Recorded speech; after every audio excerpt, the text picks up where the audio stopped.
నమస్తే, welcome to true 9 news. సుపరిపాలనలో తొలి అడుగు కార్యక్రమంలో భాగంగా ఈరోజు ఉదయం బద్వేల్ మున్సిపాలిటీలోని 30వ వార్డులో మాజీ MLA Vijayamma, DCC bank chairman Suryanarayana Reddy, municipality అధ్యక్షుడు వెంగల్రెడ్డి, నరసింహనాయుడు, చెన్నయ్య, సుబ్బరాయుడు, శివకృష్ణ, వెంకట సుబ్బయ్య, నారాయణరెడ్డి తదితర నాయకులతో కలిసి ఇంటింటికి తిరుగుతూ కూటమి ప్రభుత్వం సంవత్సర కాలంలో అమలు చేసిన సంక్షేమ పథకాలను వివరించడం జరిగింది. అలాగే రాబోయే 4 సంవత్సరాలలో అందించబోయే సంక్షేమ పథకాల గురించి తెలియజేయడం జరిగింది. ఎత్తు స్వామి, నువ్వు మెన్ పవర్ లేకుండా ఉన్నావు. అది కూడా చెప్తున్నారు కంప్లైంట్, అది వాళ్ళ అధికారులు మెన్ పవర్ పెట్టుకోవాలా నువ్వు అని. నువ్వు ప్రవీణ్ ఒకరే అయినారంటే జాయింట్ వెంచరు. కానీ కానీ రైట్. నమస్కారం, బాగున్నారా? అమ్మా, మీకు ఏమేమి పథకాలు వస్తున్నాయి? ఏం మీ సమస్యలు?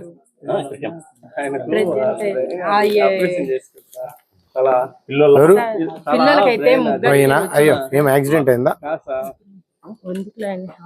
ముగ్గురు పిల్లలకు వచ్చింది సార్, ముగ్గురు పిల్లలకి అయితే వచ్చింది. ఇప్పుడైతే గ్యాస్ డబ్బులు మాకేం పడట్లేదు. ఎందుకు పడలే? గ్యాస్ డబ్బులు మాకేమో సార్ అదైతే పర్లేదు. అది కూడా చేద్దాం. మా ఊరికి రోడ్ లేదు, అది ఒకటి చెప్పినారు ఇప్పుడే. రోడ్డు ఇప్పుడే చెప్పినారు. లైటింగ్ సమస్య అయితే ఉంది, అది కూడా చేస్తాం. ఒక నిమిషం, ఒక్కొక్కటి వాళ్ళు రాని అయిపోయండి.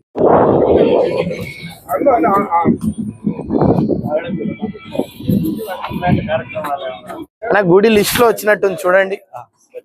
వచ్చింది లిస్ట్ లో చూసుకో. గుడి ఫస్ట్, ఇంకా రోడ్డు నెక్స్ట్. మనీ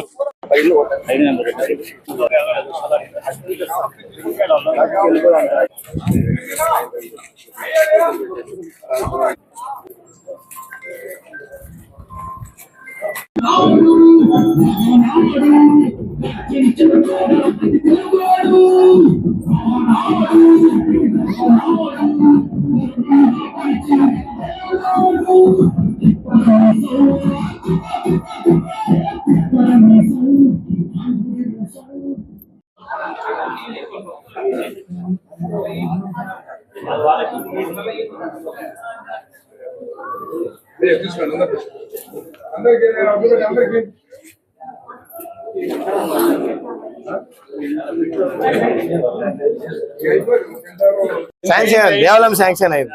ఏదో ఒక్కొక్కటి చేసుకుంటా వస్తాను. కాకినాడకి ఏం కావాలి? శ్మశానం స్థలం లేదా? స్థలం ఉందా లేదా? ఇప్పుడే మేడం, ఒకసారి ఎంఆర్ఓకి ఫోన్ చేస్తా. ఫోన్ ఇవ్వండి.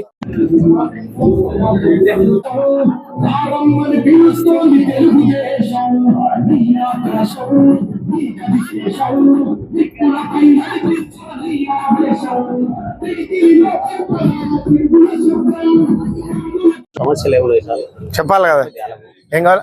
దేవాలయం చెప్పినారు, శాంక్షన్ చేస్తాం. రోడ్డు ఒకటి అడుగుతుండ్రా? ఎక్కడి నుంచి రోడ్డు? బద్వేల్ నుంచి రావాలి. కరెక్ట్, 800 వేయాల. చెప్తా. ఏరి ఎంత? 6000. ఇంటికి 1వ తారీఖు ఇస్తున్నారా పెన్షన్? ఖచ్చితంగా వస్తుంది. రేషన్ ఒకటే వచ్చింది అంటే వస్తుంది కదా. ఇంకేమైనా ఉన్నాయా రావాల్సినవి? ఏదో డాక్యుమెంట్ ట్రై చేద్దాం. ఏం కావాలి? ఇది పెట్టినారా? ఎంత వస్తుంది ఎస్టిమేట్? అమ్మా, ఏమ్మా మీ సమస్యలు? మీ సమస్యలు ఏం లేవా? ఏం లేవా? ఏమన్నా పెన్షన్ తీసేసిండ్రా? ఎందుకు తీసేసిండ్రు? ఇప్పుడు ఆరోగ్యం బాగుందా బాగాలేదా? ఇప్పుడు తీసేసిండ్రా? ఎంత? ఆ ప్రభుత్వం తీసేసిందా? ఎంత వయసు? 50. బీసీలకు కొత్తగా ఇప్పుడు చంద్రబాబు నాయుడు ఒక నెలలోనో కొత్త పథకం పెడతాను, మీకు అందరికి దాంట్లో సాయం చేస్తాను. ఓకే.